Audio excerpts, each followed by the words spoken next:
What's going on, YouTube? What's up? What's up? What's up, everybody? Just tapping in, just checking on everybody. See how everybody going. What's up? What's up? What's up? Just waiting for everybody to come on in, tap on in. Appreciate you.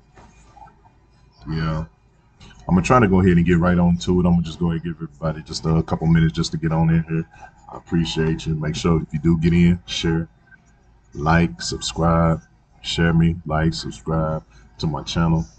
But without further ado, I'm just going to go ahead and just jump right on into it because I know sometimes and not even me, not even you, but sometimes me, a lot of times me, I have a short attention span.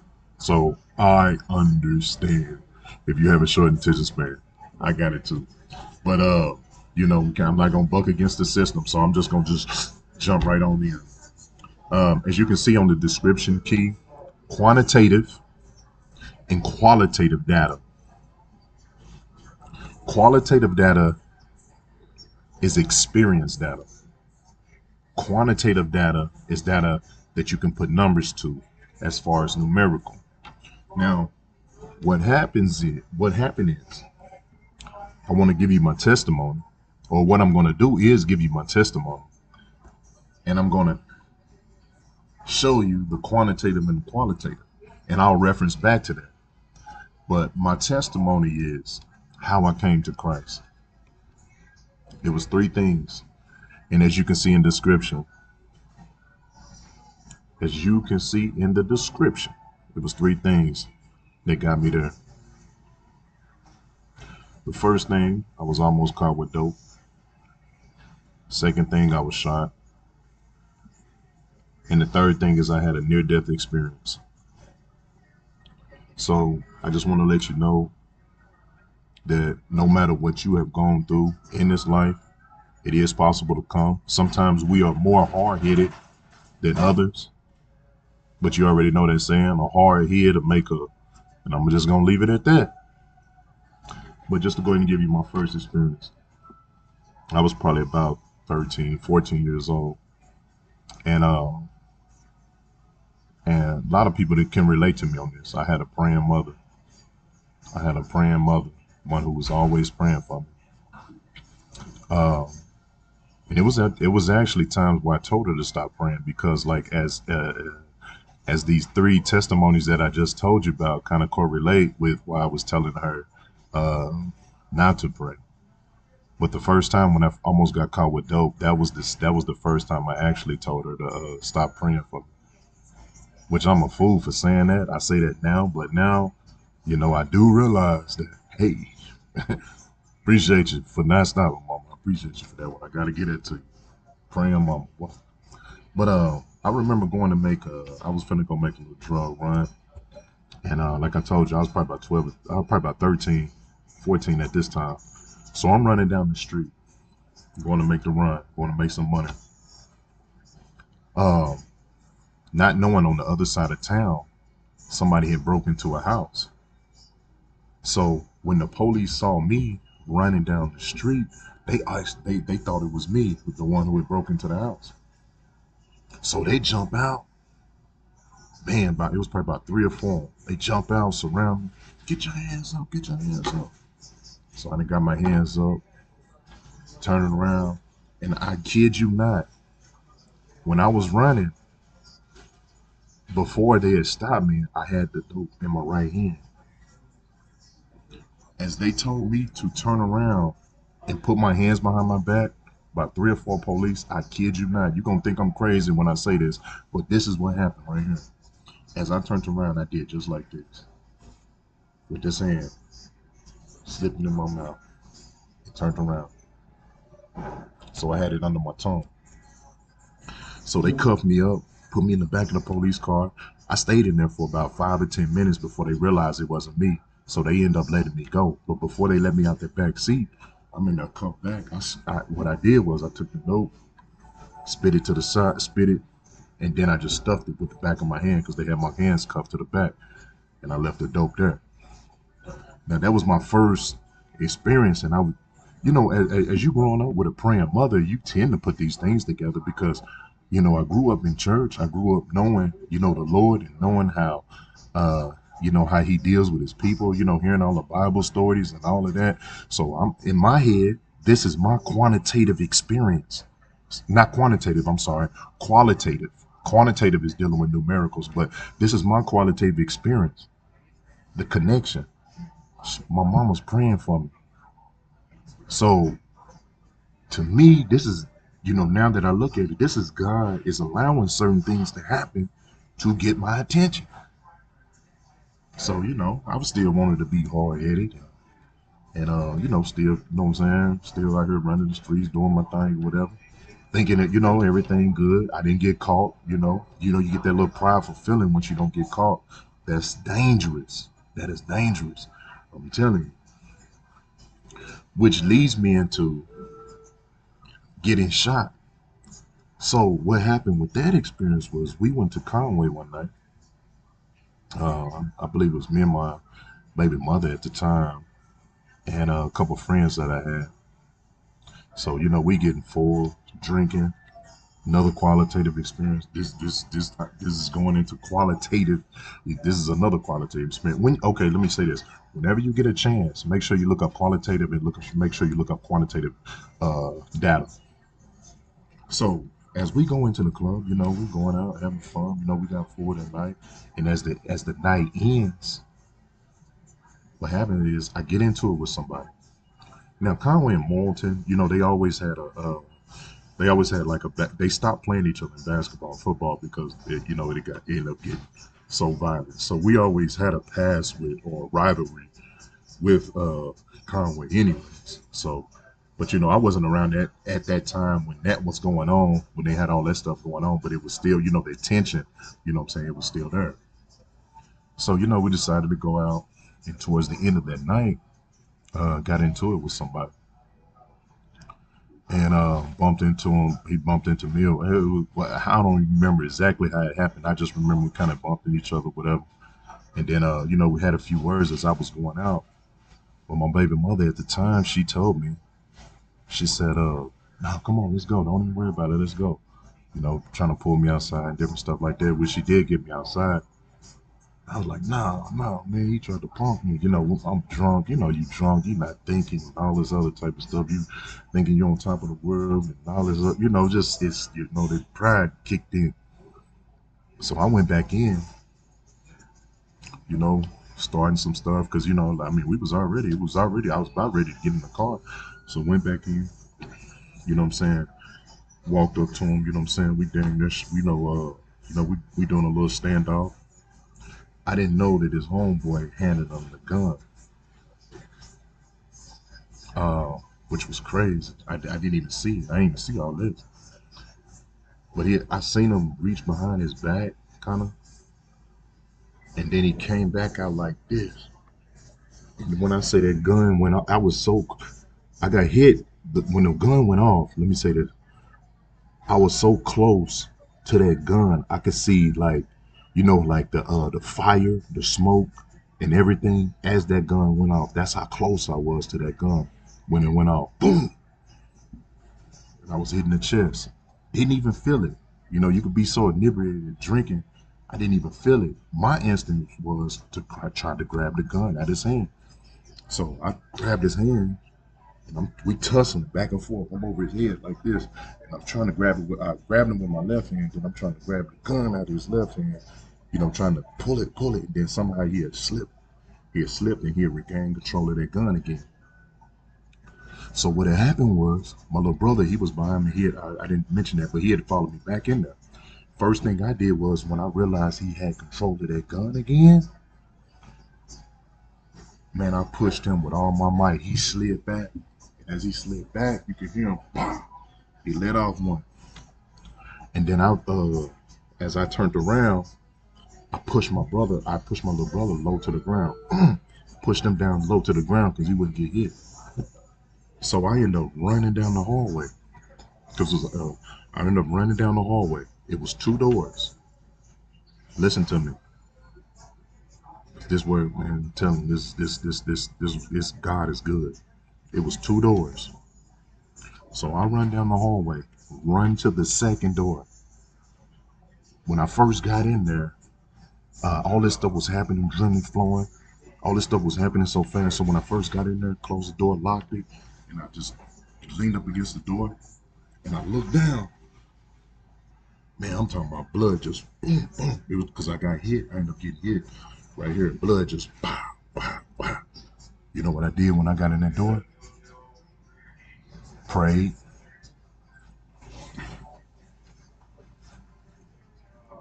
I told God, I said, man, I'm not trying to go out like this. I knew God. My mama been telling me about God since, since I was yay high. Heard all the stories, heard the stories in the Bible, but I didn't know them as a qualitative, not qualitative, yeah, a qualitative experience. She was telling me from her qualitative experience and what he has done for her, but I didn't know what he had done for me. But I was in there praying. I said, Lord, I ain't trying to go out like this. And I remember, as I said that, I remember hearing 4 more shots. And after the smoke cleared and all this other type of stuff, I ended up coming out the door. You know, when I came out that door, I went to that, I passed by that first door that I originally passed up. It was 4 bullet holes in there. Where those bullet holes was and the way that I was leaning up against the second door, if I was in that first door, I probably wouldn't even be here to tell you about the testimony.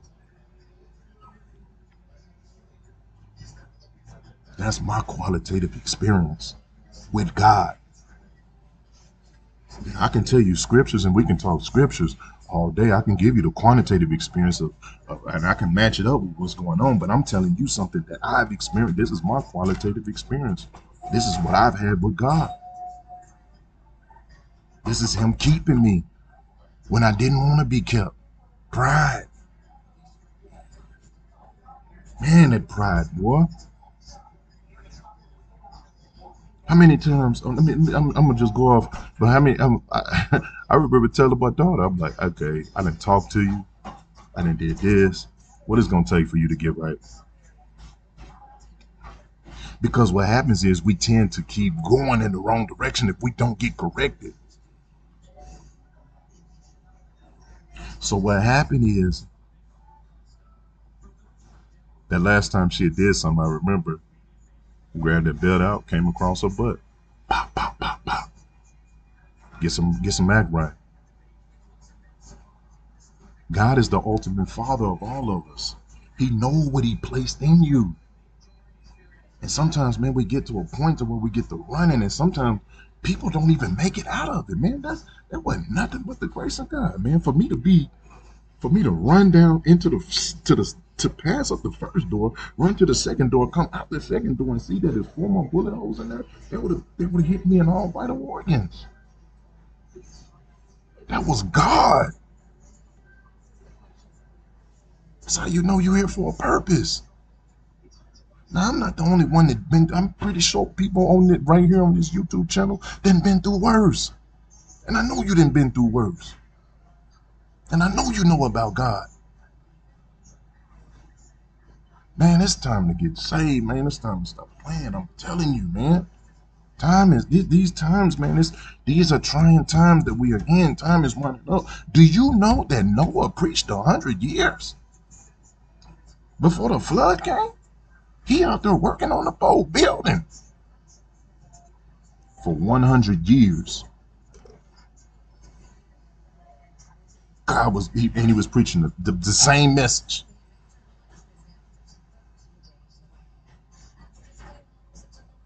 Come on, y'all. Time to stop running. And if you already saved and you already know, God still say he married to the black slider. Come on out. Come on. Come on, it's time. He said, let me go ahead and give you this qualitative. Let me go ahead and give you this quantitative experience out of this Bible. He said the sun, the earth is moaning and groaning, waiting for the sons of God, for the manifestations of the sons of God. Come on out. Come on, God is calling. God is, this right here is a tug at your heart. God is tugging your heart. Come on, son. Come on, my daughter. You ain't gotta go out like that. God say He loves you. No matter what you in, no matter what you're going through, no matter what you are in right now, I don't care. Just come to Him. He has a way of cleaning you up. You're not gonna be able to do it by yourself. I don't care what you're in right now. I don't care if you I don't care if you're smoking crack. I don't care if you're smoking weed. I don't care if you're stripping. I don't care if you're killing. I don't care what you're doing. Just come to Him and allow Him to help. Come on in. Come on. God is tugging at our heart. You know He tugging at your heart. You know you're tired, sick and tired of being sick and tired. I know I was tired of being sick and tired. But let me go ahead and go. Let me go ahead and finish the testimony. Like I told you, I almost got caught with dope, about 13 or 14. I think I was probably about 18 or 19 when I ended up getting shot. You know, I mean, these are all putting imprints in my mind that I know God is greater. But I remember when I got back after I got out the hospital and all that, the bullet was 4 inches from my heart. I meant to tell you that. One day I'll get on here and I'll show you the X-ray. Because every time I go in, like if I get like for a doctor visit or if I have to get any type of work done, if I have to get an X-ray, they always like, man, what is that in your chest? What is that in your chest? Like that's a bullet. Well, they already knew it was a bullet, but they're like, you got a bullet in your chest. You didn't know that? Yeah, I got a bullet. The bullet's still there. They said the doctor said he wasn't going. The doctor said they couldn't remove it because they said they would have messed up more of my muscles or messed up a lot of stuff in there if they'd removed it. But thank God, though, that's a reminder for me. That is man. I promise that's a reminder for me. I can reach back there and touch that thing. And hey, God is good. He kept me. Man, I was hard headed, like some of y'all. We all hard headed. Let me go ahead and get back in this. Get back in this, man. Just, man, if you haven't accepted Jesus Christ, man, this is a good day to accept Him now. I don't care what you're doing, what you done been through, what type of lifestyle you living. If you just need to come, just come. That's it. God is saying, just come and believe. That's it. I take care. God can take care of the rest. He can fix you up. He can do all of that. He'll deal with all of that stuff. But you just gotta come to Him. Come to Him. Okay, let me go ahead. Went off on a tangent. Okay, I told you the first thing that happened, I almost got caught with dope. Second thing is I was shot. Now the third thing, I had a near-death experience as far as I was with my baby mother at the time. I think this, matter of fact, this was probably about a week after I got shot. Because after I got shot, I was still out there. You know, I didn't just change immediately. I was still out there selling dope, drinking, still doing my thing. And then I remember my homeboy, he came to me, he was like, boy, you out here catching hot ones? And everybody welcoming me back to the hood, like, they welcoming me back, like, you know what I'm saying? Like I'm a man or something. And I'm like, you know, in my head, I thought I was, this is all part of it. You know what I'm saying? You know, I'm getting my stripes or whatever. But man, that feeling did not last long. 'Cause I'm gonna tell you what God did on that night. It's probably about a week later. Because I was, I still had that mentality from to go out here, still do my thing. You know what he did? I remember waking up probably about a week later. I woke up it was about 3 o'clock in the morning, still dark outside. But when I woke up, I was gasping for breath. I was like, I'm finna stop breathing. I'm like, man, what's going on? Like I was like, it was like almost like it was like it was like I was finna stop breathing. I was just like, what I said was, no, this is what happened. Because I was gasping for breath. I heard something. I heard it. It was like, if you was to die right now, where would you go? So this is my qualitative and quantitative experience. I got dope in the house. I got guns in the house. I'm still living the same lifestyle, fornicating, doing all type of stuff. He said, if you was to die right now, where would you go? Instantly, my mind said, and I spoke it out loud. I said, I'm going to hell. And as soon as I said that, I was able to breathe regular again.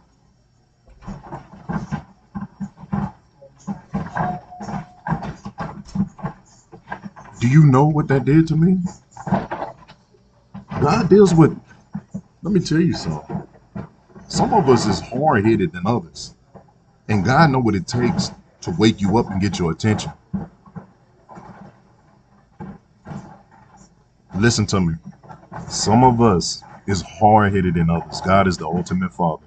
And he knows how to get your attention. It's better for you to just go ahead and just bow down and submit to it than to keep bucking the system. I bucked it. But that right there, when that happened, I got up there next morning. It was 3 o'clock in the morning. I don't even think I didn't even, matter of fact, I didn't even go back to sleep. I just stayed up to the day to daylight hit, thinking like, man, like this. It was crazy. I was up all day. You know what I did that next morning? And you know what I did that when I do you know what I did when the light hit? As soon as the sun hit, I was staying with my baby mama at the time. Man, I went back to my mama's house that morning. Went to the house. I believe I told her about that experience.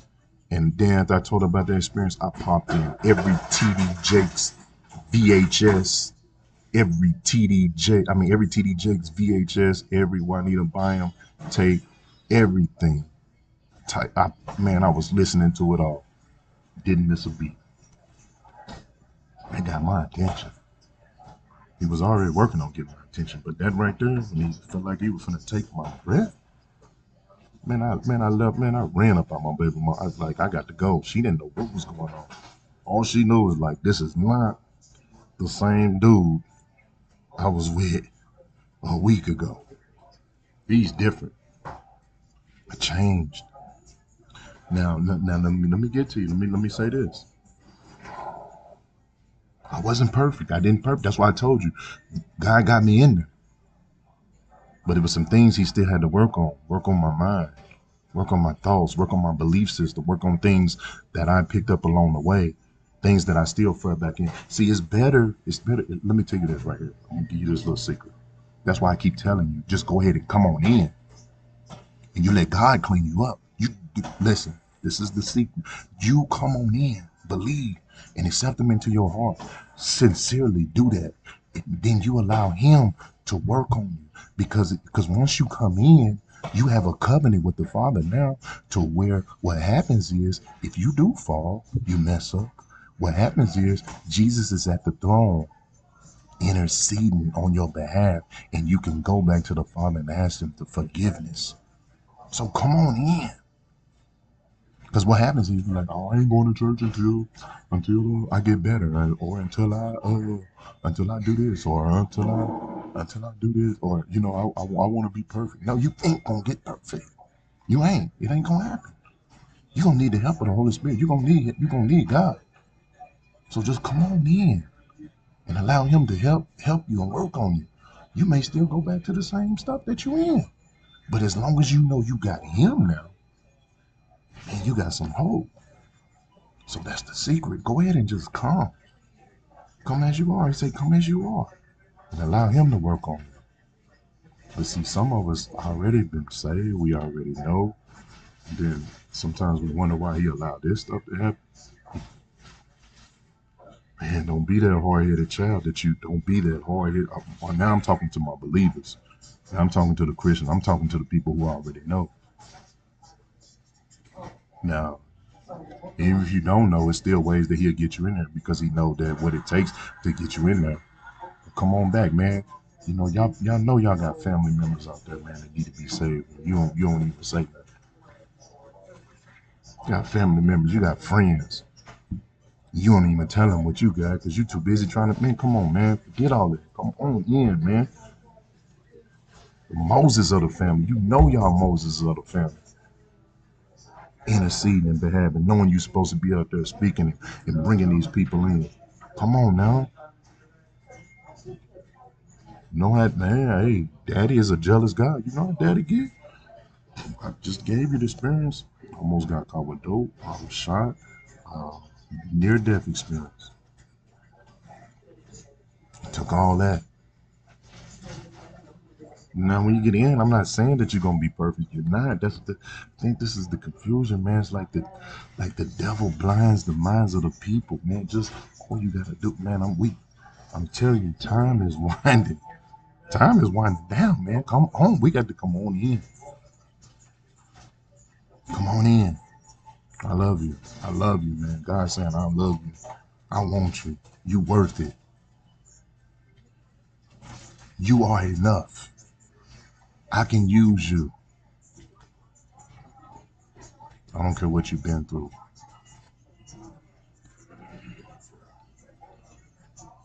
I don't care what you've been through. I love you.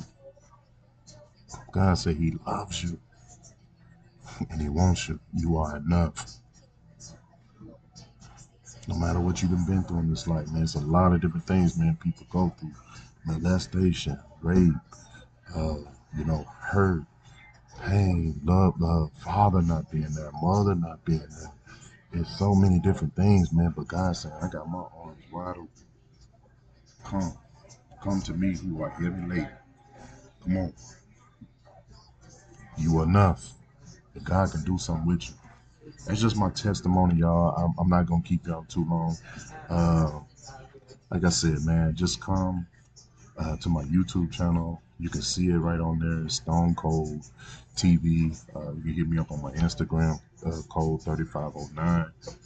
Go subscribe to my YouTube channel if you feel that this is helpful. I just want to say thank you for watching.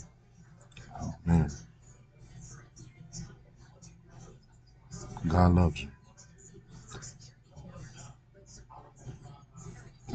God loves you. You are enough.